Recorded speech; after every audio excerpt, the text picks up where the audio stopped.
I'm driving north on I-95 in my 2003 911 or Carrera. It's a Carrera 2, or as everybody calls C2. There's so much lingo in Porsches, and they're all like, it seems sometimes like code speak. You know, there's you know, this car is a 2003, and they consider it a you know, a 911, but they also called it back in those days a Carrera, and then there's like, is it a four-wheel drive or a two-wheel drive? So this one's a two-wheel drive, so then it would be, you know, called a C2 or a Carrera 2, but it's not really badged as a Carrera 2, but everybody calls it a C2 or a C4 if it was a four-wheel drive.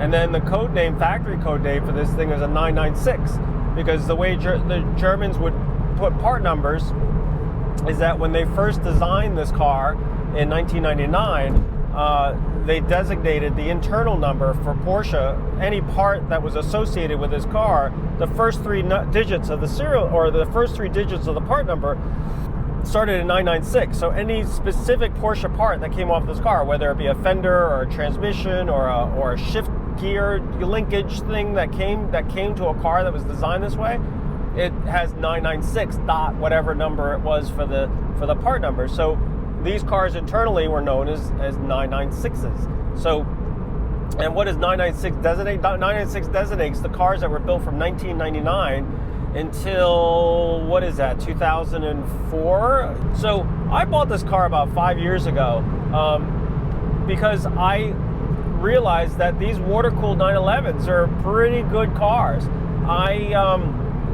My first 911 was a 1972 911, the one that I bought. I mean, I've loved Porsches, you know, as far back as I remember. I remember when I was 15 or 14, I don't even know what it was that attracted me to 911s. I mean, I guess it's always comes from car magazines and reading car magazines and talking about Porsches. And I said, okay, well, you know, those are really neat cars. And back in the mid 80s, my sister, who's a little older than I am, had bought one. You know, she's a physician, and you know, she wanted to treat herself to a nice car, and so she said that you know, she wanted to get a 911 SC, and so she actually went to the dealer and bought one brand new. And at one point, I had a chance to drive it. I mean, then when she got it, I was about 16.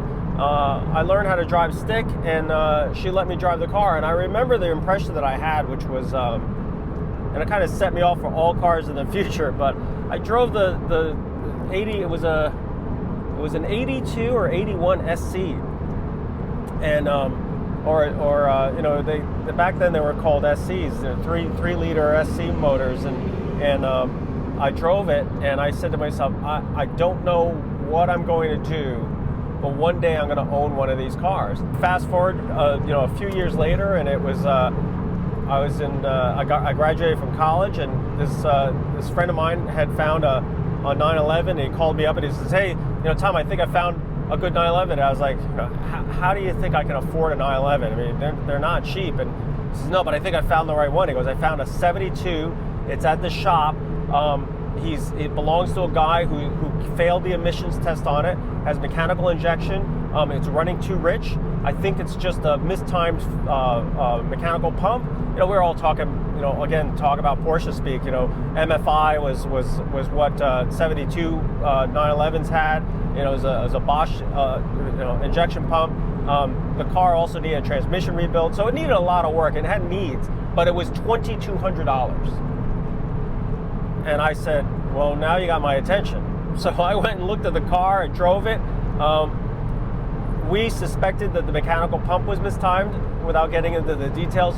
You know, there was a common mistake in the way that they would time the pumps. And so we went ahead or I went ahead and bought the car. I also knew that the transmission needed to be redone, but you know, my buddy was saying, look, in order to us to fix the pump, we need to pull the engine, might as well do the transmission. That's when to do it. So I bought the car for $2,200. I think I spent, at that time, a transmission rebuild was $600-700. And the timing of the pump was just a matter of just time. So I was off to the races literally off to the races. I joined Porsche Club, did track events and all that other stuff in this 911 that I had. Anyway, I sold it several years later because that's when I got into Ferraris. And started restoring this Ferrari, and Ferrari parts are not cheap, and it kind of paled in comparison to how much it cost for me to keep my Porsche. And the reality of it was I just didn't have the money. So I said, I'm gonna have to sell my 911. At that point, I had actually painted it. I had made it into a little bit of an RS replica. It kind of looked neat. It was kind of little I guess today they call them outlaws, but it was kind of an early outlaw, kind of looking like an RS replica, but it was just a regular 911T. And I sold it. I thought I made a killing when I sold it for $7,500. Little did I know that these cars, a base car, 911, 72 especially, was probably $60,000, $70,000 and going up. But back then I made money. I needed the money for Ferrari parts, and so I bought Ferrari parts for the cost of a 72 911. Also, another reason why I sold my 911, I was kind of angry at Porsche. Porsche in the 90s had pulled out of prototype racing. Now, if you're just getting into this, it's a lot of history to it and allegiance to marques and cars and things like that. But one of the things that Porsche used to do is they would refine their cars through racing. I mean, everything that was inside of a Porsche was originally tested on the racetrack, or a lot of stuff was tested on the racetracks. You saw 911s on rallies. You saw 911s racing on, in snow and ice and in sports prototype racing. You'd see it at Le Mans. You would see it in all sorts of GT car races. And you knew that all the technology that they learned from that stuff would refine, the car. What Porsche at one point decided that they needed to get into a wider market. So instead of putting their money into prototype racing, which is millions and millions of dollars for a private company to spend, they decided that instead they were going to take their investment and not put it in prototype racing and racing. They were going to put it in creating a Porsche SUV. And that, to me, at the time, made me wonder, is this the death knell of Porsche? Is Porsche just going to start making SUVs like everybody else and just forget about racing because they recognize they make more money on making these big, four-door, four-wheel drive SUVs, and it was all just about money as opposed to racing? So when they pulled out of prototype racing, I was just, that's it, I'm done. I'm getting rid of my 911. These guys don't, they're going to become they're going to just become like anybody else, making Yukons and F-150s, and they're just going to put a Porsche badge on it, and they'll all be SUVs. So it was easy for me to get out of Porsche and just feel like I'm going to go to Ferrari, because Ferrari at least has a Formula One team, and they really are racers, and less so about making an SUV, ironically, as we see what's going on with Ferrari today. So I had not had a 911 for like 10 or 15 years, and just got completely immersed in the Ferrari world. And I always still liked old 911s, but I just, in that time, that's when the prices started to shoot up. So 5 years ago, I went on a rally, and there was a guy who had a 996 in the rally, and he let me drive it. It's comfortable, it's fast, it has a 911 feel to it, obviously. Looking back, that Porsche spent a lot of energy on the development of the 996 for it to still feel like a 911. They didn't just make this car and made it water-cooled and get rid of the air-cooled car and just put a badge on it. It really did feel like a 911. And so I was really impressed. And not to mention, it had air conditioning that worked. Old 911s, the air-cooled ones, their air conditioning systems are just, antiquated and not really efficient. So, you get stuck in traffic, or you're driving along and you'll get warmer and warmer in the car. It wasn't made for that. I think maybe sometimes when you think about it, they're making all this stuff for prototype racing. They weren't really thinking about, how are we going to make this car more comfortable for our users.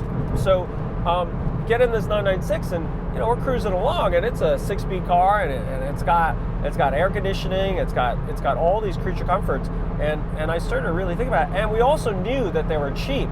996s had this Achilles heel that were just coming to light, where and if you Google it, it's all over the internet, obviously. It's called the IMS bearing. So Porsches have this intermediate shaft bearing that was when they designed the 996 engine, which is still a flat 6 engine, they put a bearing that was perhaps a little undersized and not lubricated. It was a sealed bearing that was on the outside of the case, and they started to see a couple failures. How many actual failures is questionable, but one thing I learned about Porsche people is that they are very, very particular about their cars. They worry about their babies. If there's something wrong with a Porsche, everybody's worried about it, and they're going to want to fix it. If this switch doesn't work, oh my God, that's the problem.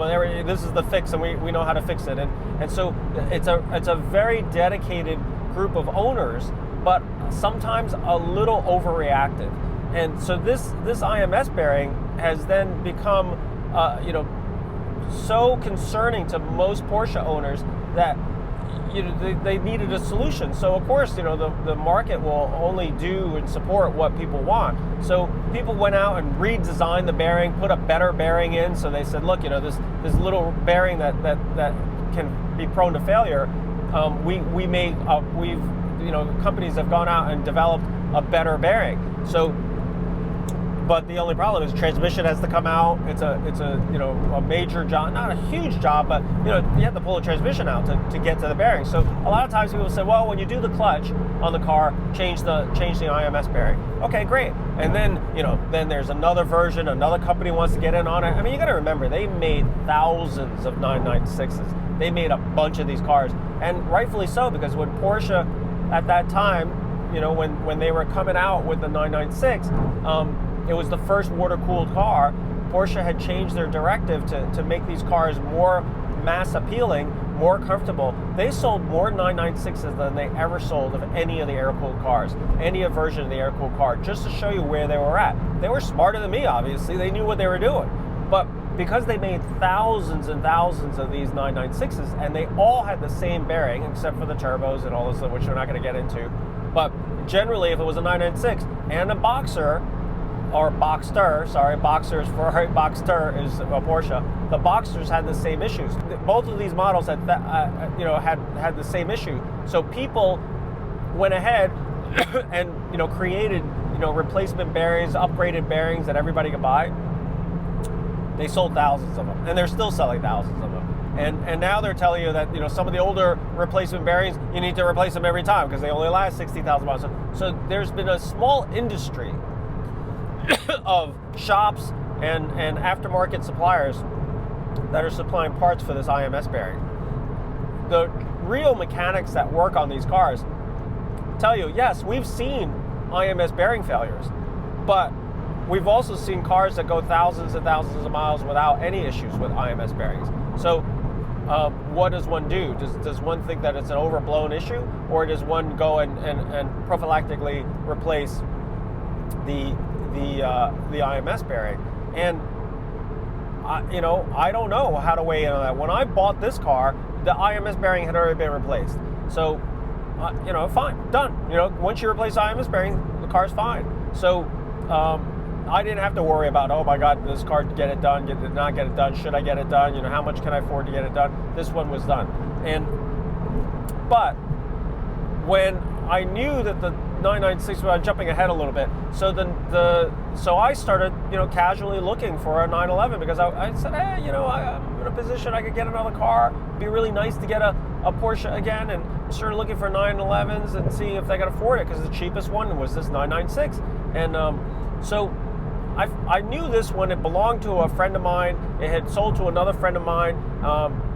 He owned it. It wasn't a problem. It was a 70,000 mile car, so it was relatively low mileage for a 911. I mean, 911s are known to be able to do 100,000 miles no problem. So I knew that it was a low mileage car, relatively speaking, for a Porsche, and the IMS bearing was done. It was the right color for me because for me, this car is seal gray. It's perfect. It's a little bit of a under the radar car. It's not bright red. It's not yellow. It's not bright blue. It's a car that's just in traffic. It's just another gray car. Black interior and dove gray, or not dove gray, seal gray. And it was perfect because it's one of these cars that you're not going to attract a lot of attention. The 911s, unfortunately, they're ticket magnets. So, and rightfully so. They're extremely fast. I'm doing 90 miles an hour having a conversation with you, and it doesn't even feel like it. It's just, so you really have to be careful not to overcook it on these highways, because you're well into over the speed limit without even thinking. But so I found this one, and this car was priced at $26,000. Okay, so there are people who could buy 996s back then for, they were $15,000 996s. They were $25,000 996s. And so did I overpay for the car? I don't think so. I thought I got it for a pretty good price. It was a quick sale. It was a friend of mine that was selling it. I wasn't going to dicker with the price. He wanted to get what he had into it, and I got it. And it came with some parts and things like that that also added value to the car. And I knew that it was basically turnkey, ready to go. So I bought it, not really worrying about.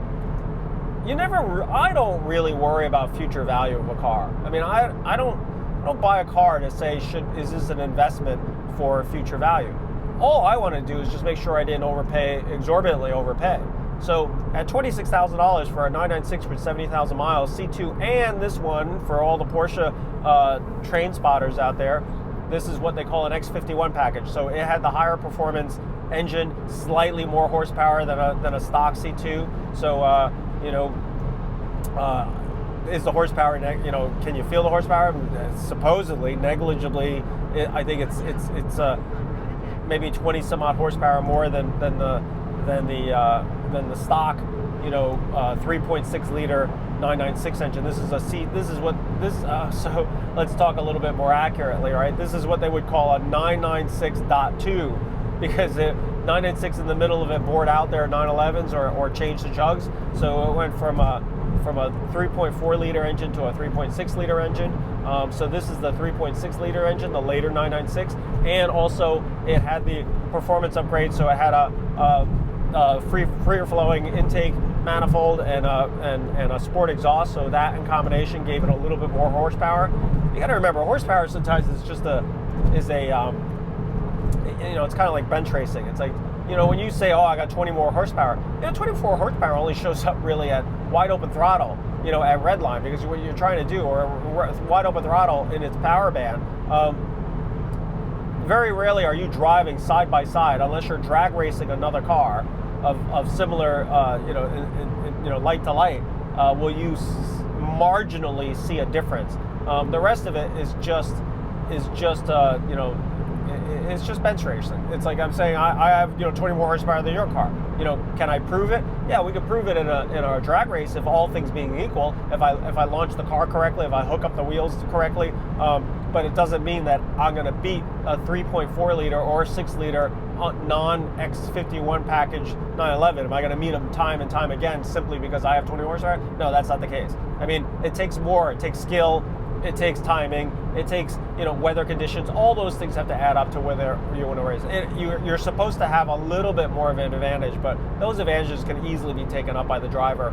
But anyway, I'm going off topic here. The main thing for me is, like, I bought the car, and I'm enjoying the heck out of it. I mean, I've put about 6,000 miles. I only had a few years. I don't get to drive it as much, but I'll tell you, every one of those miles I've enjoyed. I mean, it's an enjoyable car. It's comfortable. Air conditioning hasn't needed to be recharged yet. I've been running it for 4 or 5 years. I take it to only a couple events a year, just simply because I have so many other cars I need to drive. But I'll take it to to the All Drain show out in Rhode Island. That's a easy 3-hour trip.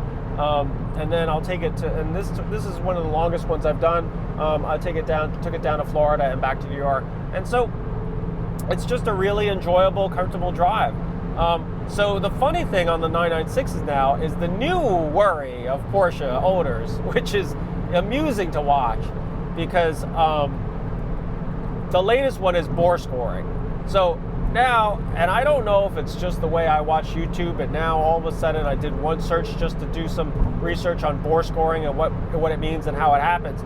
I tell you, there's a million YouTube videos, not a million, but quite a few YouTube videos talking about the fear and the problems of bore scoring, and how, like, the 996s also have this issue with bore scoring, and how it's going to cost you an engine rebuild and all this other stuff.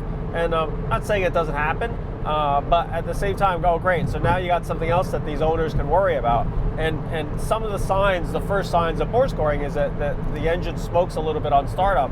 And I think what's happening is the oil, because it's a boxer engine, so it lays on its side, and the pistons are sliding side and side, and the pistons are cast pistons, I believe. And one of the problems of the cast pistons and oiling and everything, and the oil that lubricates the rings may not be doing as good of a job. And I think the skirts on the pistons, from what I can see, are probably wearing into the bores a little prematurely.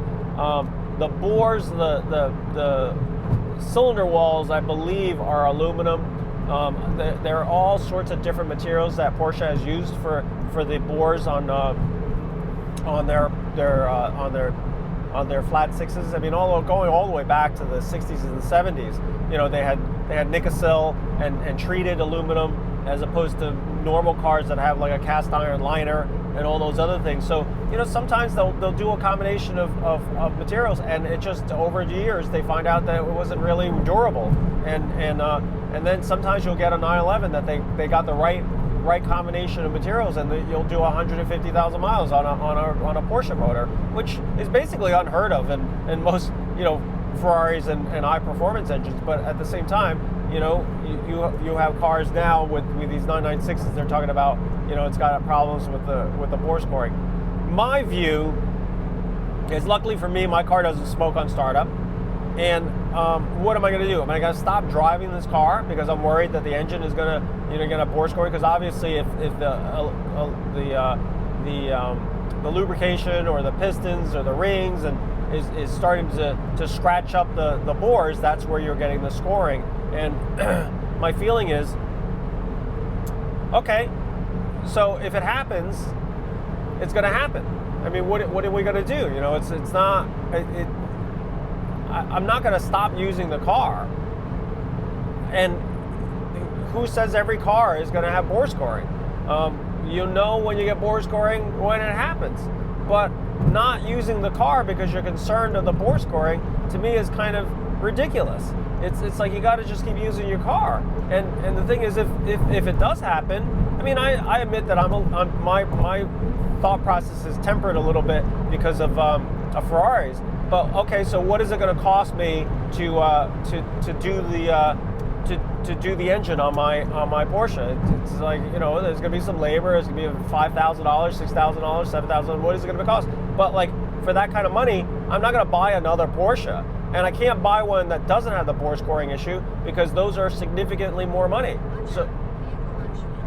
So like, my feeling is, what are we worried about? Just drive the car, and when it happens, it happens. And you either sell the car as is because it needs to be the engine done and you don't have the money, or spend the money and fix the car. So this it's just interesting because everybody reads so much information. There's so much data out on the internet and on YouTube, and you have to remember something.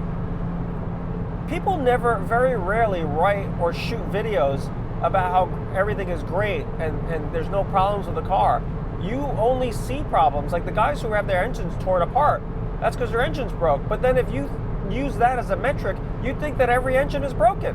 Well, because the only ones they take pictures of are broken engines. Well, what about the thousands and thousands of other engines that haven't broken? So your data set is skewed, because a guy who's trying to get you to watch his video on YouTube, it's kind of boring to just have a video like this of me just driving and say, car's great, drives wonderfully. It's just a cliche. It's like another video of someone driving their car on the highway. It's like, no, you want to see like, oh my God, look at these bores. They're scored and the car is smoking on. Let me shoot the video. The car's smoking on startup. Let me show you the damage on the bores. But that's not every Porsche. That's only the one that was broken. What about the other guy down the street with the same kind of car, same age, and it doesn't have a single problem? You're not going to see those videos. So just realize that a lot of that stuff out there, yes, it's definitely happening, but the data set is skewed because of the fact that it's on YouTube, and you're not seeing the good ones that just would never make it on YouTube. So I kind of feel like sometimes you just gotta live your life, enjoy it, and not worry about it. Like some people, they have to have all the data, they have to look at it, they have to read it, they have to see what's going on, they want to be known. And look, I did my research, I did enough to know what was going on, but at some point, you just got to stop watching. Stop watching, get out, drive your car. So that's basically my story of my 911. I'm enjoying the drive. You know, now I've got 76.5, so I'll probably be over 77,000 miles on this car, which should be nothing on the car, and just really been enjoying it. If something breaks on it, you know, or something, you just replace it. But not using it because you're worried about things wearing out is kind of counterproductive. And counterintuitive to the car world. You know, just get on this soapbox about these low mileage cars. Low mileage cars, well, what's the point of having a low mileage car? You can't use it. Then you're worried about using it because you're only putting mileage on it. Well, then don't get a low mileage car. You know, get a car that has average miles. Then you could just have an average car and drive it with average miles, and it keeps at its average value. Why do we have to have the most expensive low mileage car and get the most money for it, high value average, you know, high average value, when you can't enjoy it like an average person? So you know, that's just my opinion. People enjoy holding on to low mileage and having it in their collections. That's perfectly fine. I'm certainly not dissuading them from doing it. It's just, for me, part of the enjoyment is driving it and using the car. So I kind of have a very different perspective of all that. But anyway, thanks for watching. And you know, hopefully you'll get out there and drive your car. And if you have a chance to drive a 996 or have an opportunity, now, you know, the prices have gone up. You know, they're not $25,000, $26,000 mile, $26,000 cars. You can buy them cheaper, but they usually have problems. But paying a little bit more for a better car is well worth it. And you should drive one. They're great cars, and you know, it's certainly even cheaper than, let's say, a Camry or a Honda Accord. So you know, just something to think about. But I'm sure you already know about it. If you've done any research on 911s, it's not any secret car anymore. But I still think it's a great car, even though the secret is out. So thanks for watching, and I'll see you next time.